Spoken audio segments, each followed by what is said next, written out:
So, are we noticing a theme in these quotes?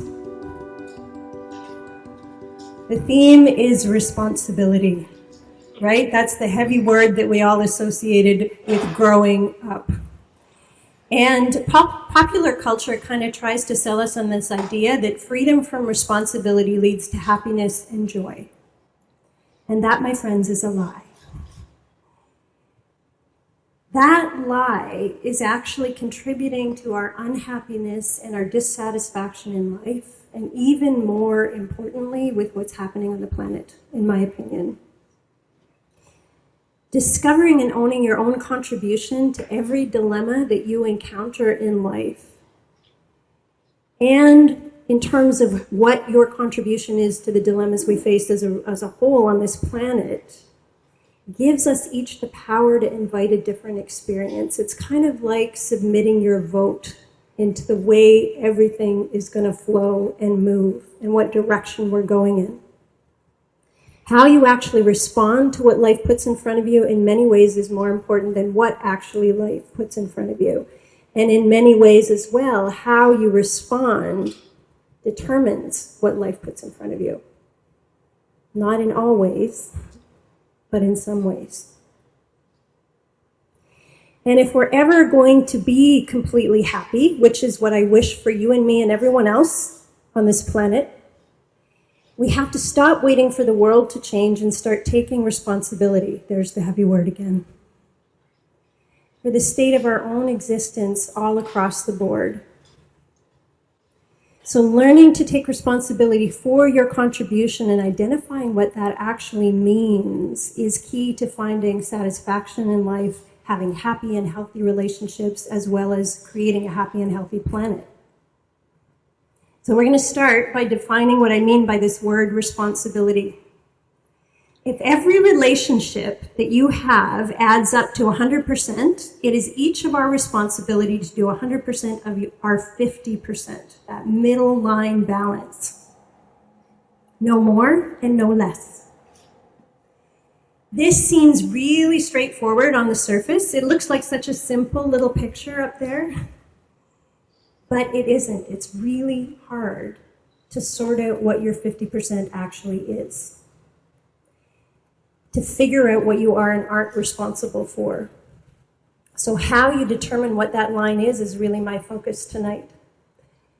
One of the most appalling moments in my entire life occurred when I realized that being needed isn't the same as being wanted. I know! It was horrible. I had worked for most of my life to make myself essential to the people around me. Being there for others, underline, was the foundation for all my important relationships. I made a career out of being helpful as a clinical counselor. This was actually the core of my identity. I help, therefore I am.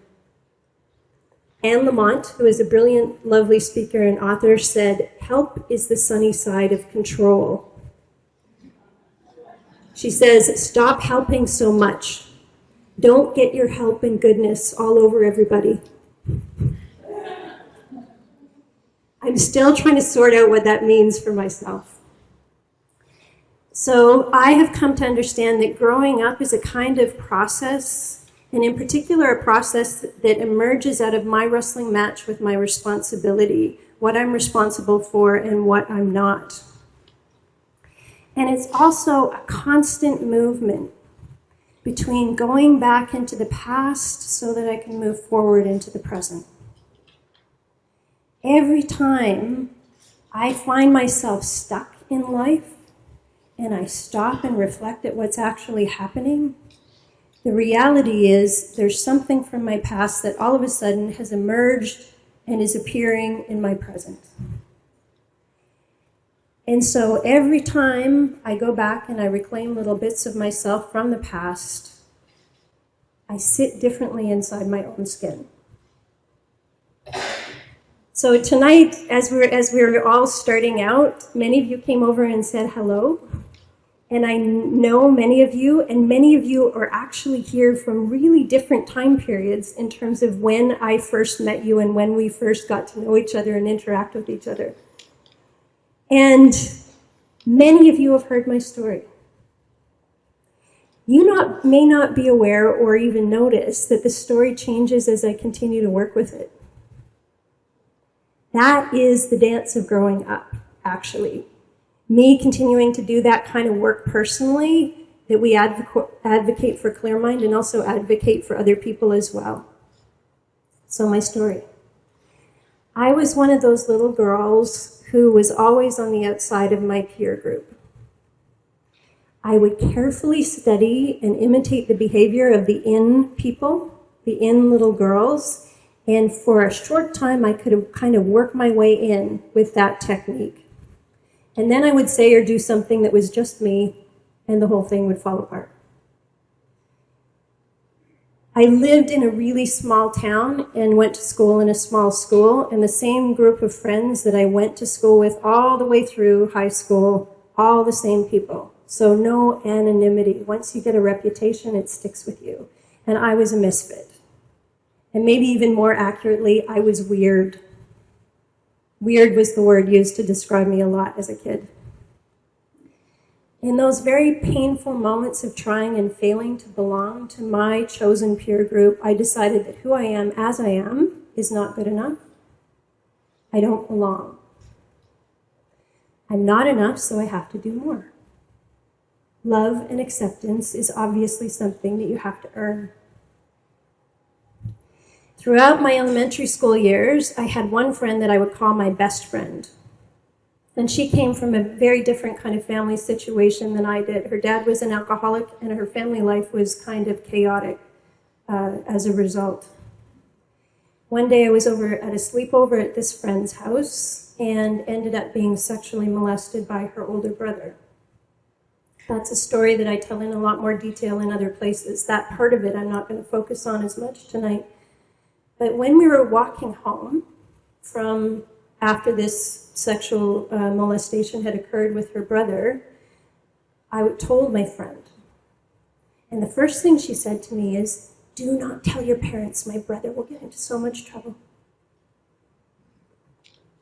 From my adult perspective, I realized that I never did tell my parents because I didn't want to lose my friend. That's actually how important my friend was to me. I didn't tell my parents until I was 40-something, or maybe older even. And then, from that moment, I think because this thing sat in the middle of our friendship started to deteriorate. Her family broke up, she moved to a different neighborhood, and eventually what happened is we spent less and less time together, but I still really wanted to hang out with her. And this all sort of culminated in a moment on the schoolyard where I had wanted to plan something after school, and she had, so there we were on the playground. She was standing there in front of me. I was in the corner of the school. And her new friend group was kind of off to the side and behind and waiting for her. It was obvious that she was making a choice. And she ended up basically breaking up with me on the schoolyard. And I can remember vividly feeling so ashamed of crying in this corner and hearing all the other kids laughing in the playground. Like this moment is one that I just recently revisited again in my life. And that bit of it was really surprising to me when I went back there, the vividness of being able to hear all the other kids laugh and me feeling just so ashamed of myself in the corner. In those moments, painful moments, we learn to separate thinking from feeling, because the feeling is so intense.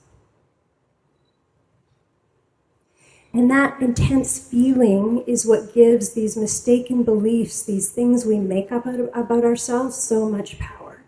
It's not the thought, it's the feeling. And that dilemma, this split between thinking and feeling, is the same dilemma that faces most adults. We know better intellectually. After all, we have our self-help section at home to refer to. We know better. But what we know doesn't match what we feel. In the very moment that we take on these mistaken beliefs about ourselves, we also then develop a defense system to keep that pain at bay. We say to ourselves, who I am isn't good enough. What do I have to do? What do I have to become? What do I have to do to get loved, to be approved of, and sometimes even to survive? We try on all these various strategies, and we keep the ones that work. We become strategic instead of real. I learned to perform. I learned to be a people pleaser. And I learned to be a perfectionist. 3 very powerful P words. Perform, people please, perfect. Strategies like mine are designed to protect ourselves and get from the world around us what we now fear we don't have inside of us. I'm not good enough, but maybe if I earn the love and approval of that person or accomplish this amazing thing, I will be good enough. I decided in the moment of the corner of the schoolyard to aim all of my well-crafted strategies at other people by being helpful. I came out of that corner deciding to take aim at what other people wanted or needed as a way to belong. This is called overfunctioning. Overfunctioners take too much responsibility for others, literally doing more than their share, often at 90% or over. Performing, being overly helpful, people-pleasing, approval-seeking, being a perfectionist, enabling, controlling, caretaking. All of these are ways of overfunctioning. Who are my people? I know you're there. I feel you. I feel you out there. Underfunctioning is the opposite and is characterized by avoiding particularly anything that could lead to failure. Tonight you are going to hear a ridiculous amount about overfunctioning and not so much about underfunctioning, because that is the nature of the beast. That's how it works. Ironically, both of those strategies are driven by the same underlying fear of not being good enough. They're just different ways to deal with that fear. Overfunctioning moves towards others, underfunctioning moves away from other people. Overfunctioning is also an affliction that disproportionately affects women, leading to stress, burnout, and frustration, and irritation, right, Naz? Women are socialized to overfunction, and particularly in the emotional realm. You are overfunctioning when you psychically occupy another human being and probe for what they are thinking or feeling in an effort to be helpful.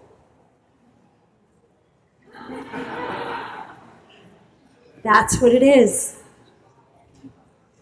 You are doing for others what they can do or must learn to do for themselves. And women are primed to be helpful in this way, constantly attending to the well-being of others, often at the expense of self as well, just because of how we're raised and socialized. Here's another way to look at it.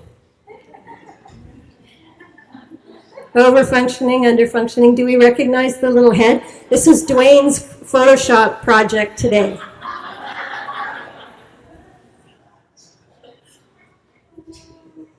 Overfunctioning is applauded because it can appear to be so loving and nice, right? Overfunctioners give and give and give and give and give.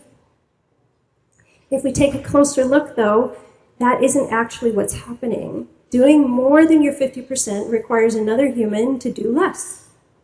Somebody has to leave a gap for that overfunctioner to fill. Overfunctioning actually enables, it prevents other people from fully showing up. So this is the strategy that I learned to make up for my fear of not being good enough. If I'm afraid at an emotional level that I'm not good enough, I'll overdo to prove my worth and my value. I will need to be needed. I will set up my world to make sure that I'm needed. And I did. I met my current husband, Dwayne, over here, who you heard about in Naz's lovely intro, in 1996. At that time, I was feeling really, really alone in my marriage, and in part because I had what I would call a very powerful mystical experience during the birth of my daughter. And my husband at the time was not a woo-woo kind of guy at all. So due to our really, really different worldviews, I couldn't talk and be understood by my husband at a time in my life when I really felt like I needed to talk and be understood, because this was a big experience. I couldn't even put it into words initially. I saw a lecture Dwayne gave, and he was saying things in that lecture that finally allowed me to start to make sense of my experience. And I fell in love with Dwayne while I was still married, which was a horrible, painful process. I didn't lie or cheat, but falling in love with somebody other than my spouse was obviously a betrayal of him, and in some ways, a betrayal of myself too, because I hadn't thought myself capable of that up to that point. My husband and I separated in early 1998. And 6 months later, I moved in with Dwayne. We got into an argument. And Dwayne said, at the very end of this argument, you know, Kath, maybe this relationship isn't working out. My cue. That was my overfunctioner's cue. You clearly see that I'm not good enough. And I don't belong, and I am going to work my ass off to change your mind. Right? My people, do we not always choose the ones we have to work our asses off for? I kicked my overfunctioning strategies into super high gear, and I very quickly made myself absolutely necessary in as many aspects of Dwayne's personal and professional life as I could possibly worm my way into, which meant everything. Everything. Financial things for clear mind, newsletter things for clear, everything. I was in there. And my strategies end up creating the very experience I was trying to avoid. Making yourself needed will never result in feeling wanted, chosen, important, or good enough. Ever. Overfunctioning is a contract that we set up with the world around us that says, don't worry, you don't have to consider me because I'll take care of everything, I'll adjust. And ironically, the cry of the overfunctioner is this: I give and I give. How come nobody ever considers me? The obvious answer is because you teach them not to consider you. That's why. And even when the strategy appears to work, it doesn't actually work. So if I kick into my performance, right, and I get the whole world standing up and applauding, yes, you are perfect, you are amazing, you are wonderful, in the back of my mind would be, oh, if you really knew me, you wouldn't be saying that. Or if all my clever strategies to make Dwayne need me actually worked, and he falls to his knees and he says, yes, you are the one. I am going to spend forever gazing into your eyes and I will never leave your side. Aside from the fact that that's slightly creepy. In my head would be, if you knew me, you wouldn't be saying that. And at the time that cycle was just running around and around and I was stuck in one place on a little hamster wheel, I was a well-trained, experienced counselor. I knew better. And finally, my overfunctioning drove me to my knees. The problem wasn't with what I understood, right? The problem was with my inability to tolerate my own emotional discomfort. I'd get scared and uncomfortable. Oh, Kath, maybe this isn't working out.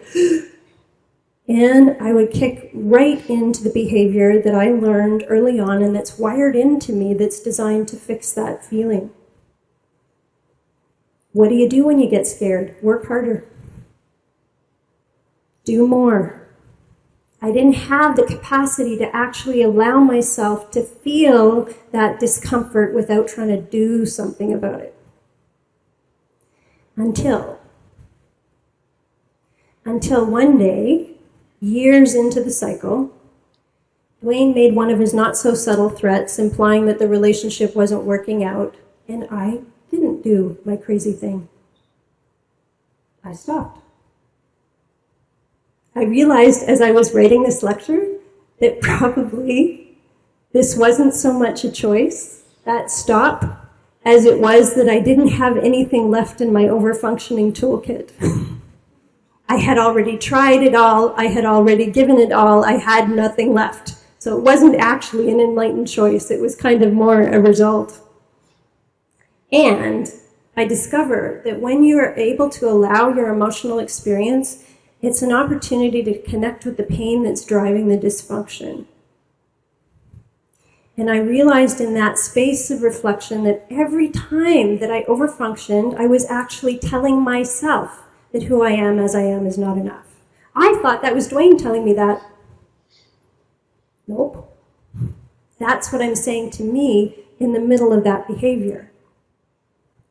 Connecting with that pain that's driving the behaviors that get you into trouble is essential if you want to keep growing up out of that pain.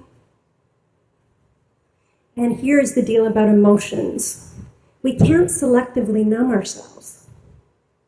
We can't say to ourselves, I want to live a full-out, passionate, creative, joyful life. I want to love, I want to laugh, I want it all. Except I never want to be scared. I never want to be angry. Oh, I never want to be heartbroken. All of those feelings use exactly the same network in your body. Fear and excitement, same feeling, right? In your body, same feeling. Anger and passion, same feeling. So when you try to cut off what we call the bad ones, you're also cutting yourself off from the good ones. So the trick is to be able to expand your emotional capacity, your ability to tolerate those feelings, so that you can have the good ones as well. How great is your capacity to feel without instantly having to do something, to find a solution for it, or a reason? Here's the other thing people like to do. Why am I feeling like this? Because that's going to make the feeling go away, right? If you find a reason for it, to explain yourself. So we want a fix somehow. The greater your window of tolerance, your emotional capacity, the more freedom of choice you're going to have. Not only will you be more alive, but you also have more freedom of choice. I am aware for myself that even today, when I perceive a message of not good enough, I go into obsession. I don't necessarily do crazy behaviors, but I obsess around and around in my head about what I might need to do about the situation. And equally, sometimes when I'm having a really awesome, amazing, great moment, a thought will occur to me that will dampen my joy somehow. Right? Your ability to experience the good stuff also depends on your capacity to feel. We want to keep ourselves in this sort of safe little zone instead of realizing we have to grow and expand. That moment of falling into what was driving my behavior really allowed me to connect to myself in a new way. I met the young part of myself that I had locked away, believing that it wasn't good enough. And in that meeting place, realized that who I am as I am has to be enough because it's what I got. It's all I've actually got. In the same way as when I recently met myself crying in the corner at the schoolyard, feeling so ashamed, I kind of realized experiencing that moment again, that my desire to connect and belong is actually beautiful and human. It isn't something to be ashamed of. And it is a really important part of what drives me across the board in life. Connection. So rather than hide our fears and lock them away and put on a mask or some kind of strategy, we have to let ourselves actually be vulnerable where we are vulnerable. Being vulnerable begins with being aware of what you're actually feeling instead of kicking into your avoidant behaviors. And it means then also telling the truth about what you're feeling to another human being in a responsible way. What I finally did after that moment of reflection many years ago with Dwayne is I went back to him, I held his hand, and I said, I love you. I really want this relationship to work. And the next time you say to me that you don't think it's working, I will believe you. One of the scariest moments in my life, truth be told. Dwayne, because he's Dwayne, responded beautifully to my communication with love, accountability, and vulnerability of his own. Not instantly, though. Took him a couple of days of mulling and thinking. That moment really set the course for us to continue to grow and evolve, both as individuals and in our relationship. Vulnerability is connective. Brené Brown has written extensively and beautifully about that, and I've seen the truth of it over and over again in my personal and my professional life. When someone is legitimately vulnerable, our hearts open in response. We care. That caring extends itself to the person in front of us, and a connection is formed. And here's the thing. All of this crazy stuff that we make up about ourselves in these early moments happened in a moment of disconnection with another important person. And therefore, it has to be corrected with another human being as well. You cannot do it by yourself. You can read all the self-help books you like and understand the intricacies of how you operate, but without actual legitimate contact with another human being and the feeling of connection, that'll just leave you in a constant argument between what you know to be true and what you feel. You'll end up trying to talk yourselves out of your feelings. The feeling of connection is the correction for these mistaken beliefs that we hold about ourselves. When you're vulnerable and the other responds with acceptance, right? There you are being really brave and emotionally naked, and you look into another person's eyes and they don't look horrified. And in fact, they are showing their compassion for you. That changes how you feel about yourself. It isn't so much the affirmation, you're good enough, although those words are helpful, right, as an anchor. It's the feeling of connection. The feeling of connection pulls us from this place we've locked ourselves away back into life again. Our programs and our workshops are all about that kind of healing connection. If there's one thing that we know how to do at Clearmind, Dwayne and I and our facilitators, it's help people to become vulnerable. Because when you've been living in a strategy for a long time, sometimes you aren't even aware of what's hiding underneath that sucker. Once we actually are vulnerable, what happens is beautiful and human and requires absolutely no therapeutic magic whatsoever from us.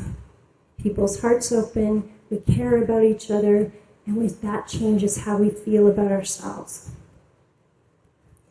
Growing up is the process of evolving through our fears about ourselves and emerging on the other side with a greater sense of our own worth, in greater contact with other human beings, and more aware of who we are and what we have to offer. It's a lifelong process, not an outcome. It's titled Growing Up for a reason.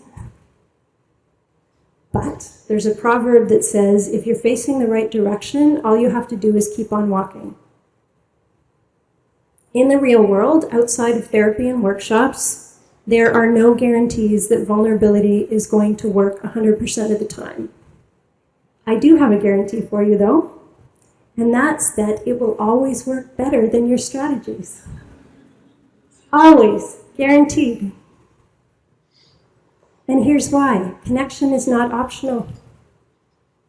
We think of ourselves as these separate little beings wandering around, and I can choose to make contact with you or not. Every time that you have a moment with another human being, there are two things that's happening. There's what you're saying with your words, which is the content of your message, and underlying that is a relationship message, which is what you're saying with your tone of voice, your body language. And that relationship message is way more powerful than anything you're saying with your words. It overrides the content. And if you think about it, you will know this to be true. What you remember is how you felt with the person. You might not remember exactly what they said. On that level, connection isn't an option. If you choose to cut somebody off on Facebook, you are sending them a message on the relationship level of communication. There is no such thing as disconnection on that level. So life ends up organizing itself around what we put into it. Our strategies, like overfunctioning, underfunctioning, create relationship dynamics that reinforce the thing we're trying to get away from. And that is because of the relationship message that's happening in that exchange. Overfunctioning. I'll take care of it because you can't. You are not capable. Underfunctioning. I won't take care of it because you're not important. You have no power with me. When you're brave enough to be your real self instead, you invite the world to rearrange itself around that instead of your defense. So doing 100% of your 50% means functioning at capacity or showing up. Showing up means bringing your real self to your relationships fully and responsibly, rather than focusing on what others are doing or need to change. Life doesn't owe any of us anything. Your partner doesn't owe you anything. Your children don't owe you anything. Your parents don't owe you anything. Remedying the over and under functioning dynamic isn't about ticking off tasks on some kind of balance sheet, because there is no balance sheet. Overfunctioners often misinterpret this idea of backing up to your 50% line, because when an overfunctioner is doing for someone else what they could or should be doing for themselves, they imagine they are doing their share plus someone else's. Yeah, that's what we think. And so when they initially try to back up, they end up underfunctioning instead. In the act of overfunctioning, we are ignoring our own business, which is the underlying anxiety driving the behavior, and instead messing about in somebody else's as a way of alleviating that anxiety. The irony about overfunctioning is that the overfunctioner isn't actually showing up any more than the underfunctioner is. The overfunctioner is busy occupying the other person, but are not occupying themselves. Overfunctioning is a really tricky way of pretending to show up. Busyness is the Western world's celebrated way of avoiding the vulnerability that comes from really authentically putting yourself out there. Look at me, I'm so productive and busy. I have value. We're wasting our very precious life energy when we end up putting it into a list of meaningless to-dos. Put your energy into what matters. That's where it needs to go. Showing up means identifying who you are, what matters to you, and what you're going to take responsibility for or not in the context of what matters most to you. Identifying what matters most and choosing to act on that will feel risky. That in itself is vulnerable. When something or someone is important, we feel scared. Overfunctioners try to protect themselves from that vulnerability by making themselves needed so they can't be rejected. Underfunctioners try to protect themselves from the same fear by not fully trying so they can't fail. In my communication, in that turning point that happened with Dwayne, showing up with what matters most was me saying, I love you, I want this relationship to work.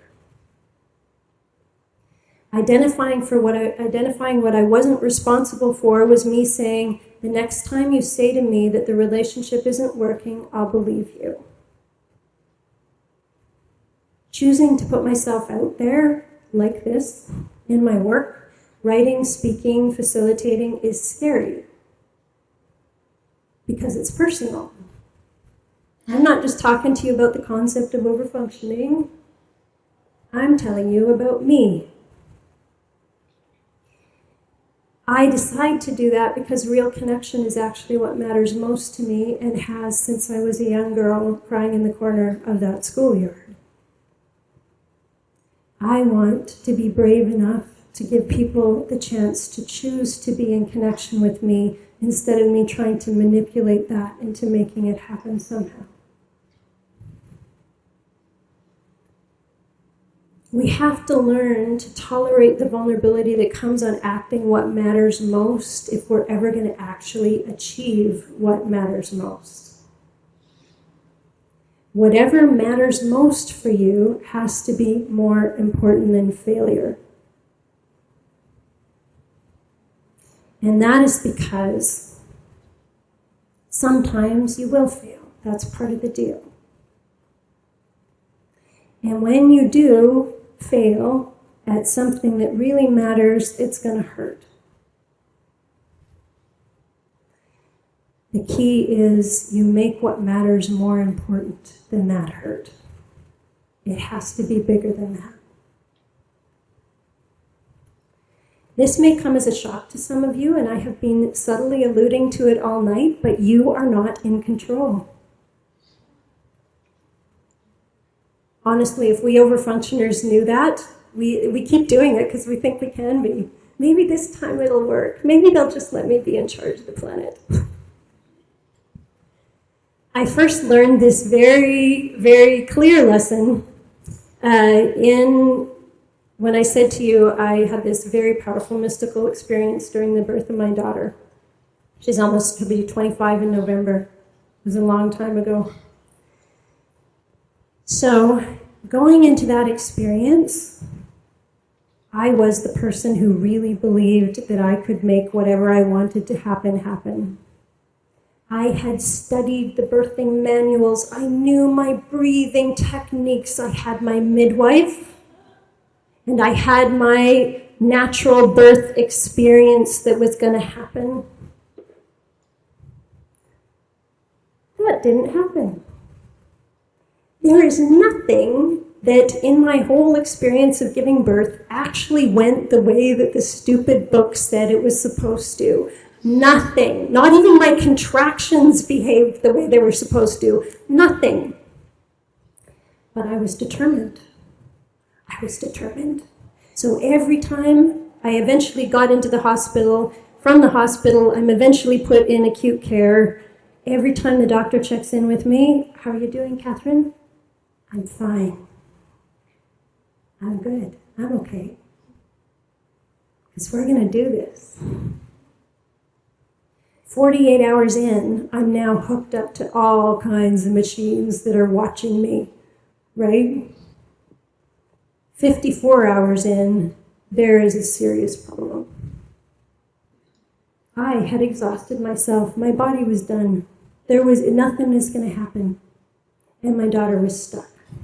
And she was stuck in a way that you can't now go in and do a C-section and fix it. She's stuck. So now all of a sudden, I've got my doctor on top of me and everybody manipulating and doing things. And eventually she's born. She spends 2 minutes on my tummy as they're cutting the cord, and the poor little thing is not looking happy. She's blue. She's obviously in distress. They whisk her off, and I start to hemorrhage. I still remember that feeling. It's the craziest feeling.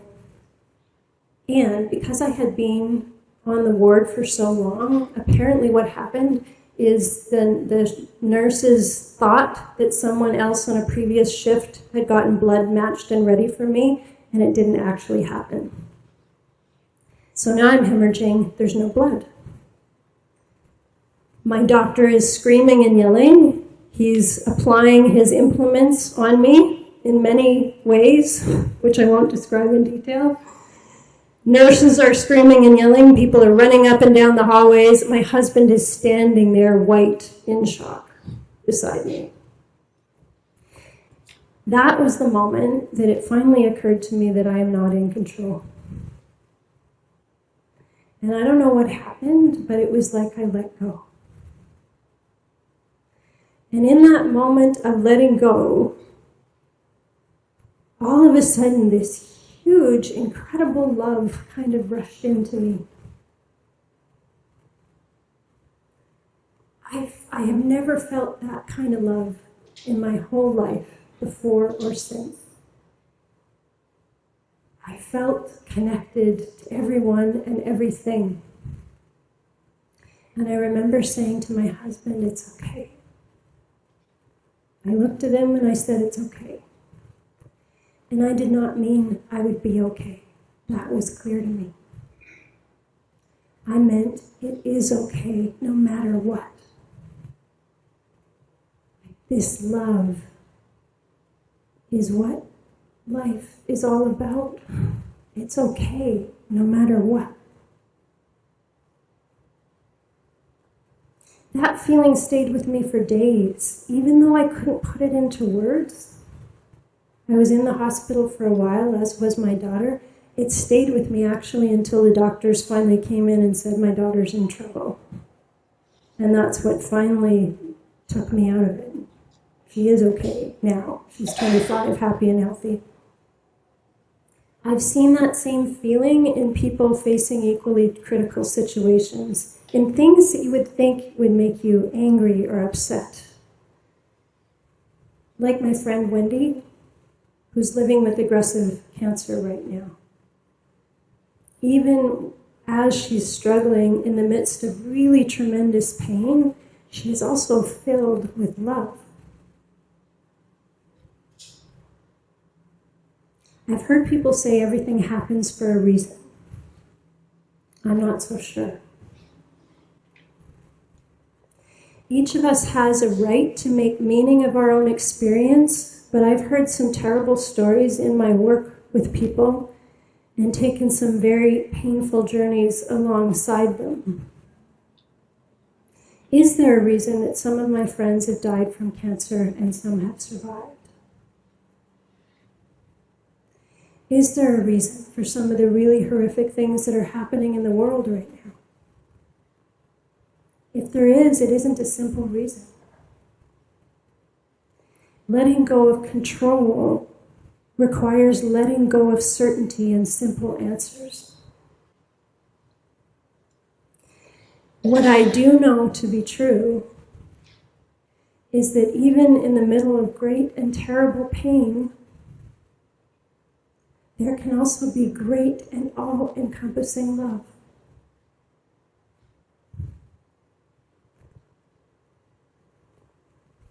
Viktor Frankl said, each person is questioned by life. They can only answer to life by answering for their own life. To life, they can only respond by being responsible. This is brilliant and so true. One of the things I often hear people say as they're working toward forgiving someone who hurt them is they did the best they could with what they knew. That's true. We're all doing the best we can with what we know. And it's also true that life is calling for us to do better. We all have a choice here to address what we don't know and do better. That's what growing up is. And our choices have impact. Life organizes itself around what you put into it. When you have the courage to show up authentically and the world responds, sometimes in ways you didn't predict, and always in ways you can't control, whatever comes of you showing up responsibly has to be the right thing. It can't not be. When the world responds affirmatively and you've been vulnerable and real, the good stuff actually gets in. The risk is scary and the reward is amazing. I am so grateful to be doing the work that I do in partnership with the men that I love.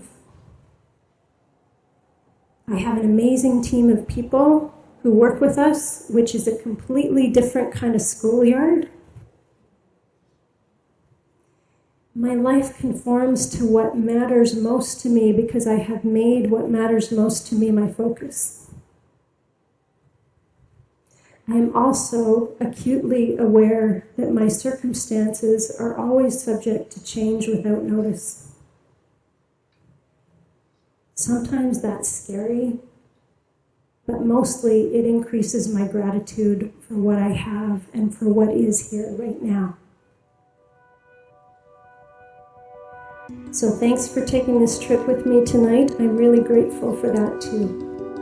Thank you.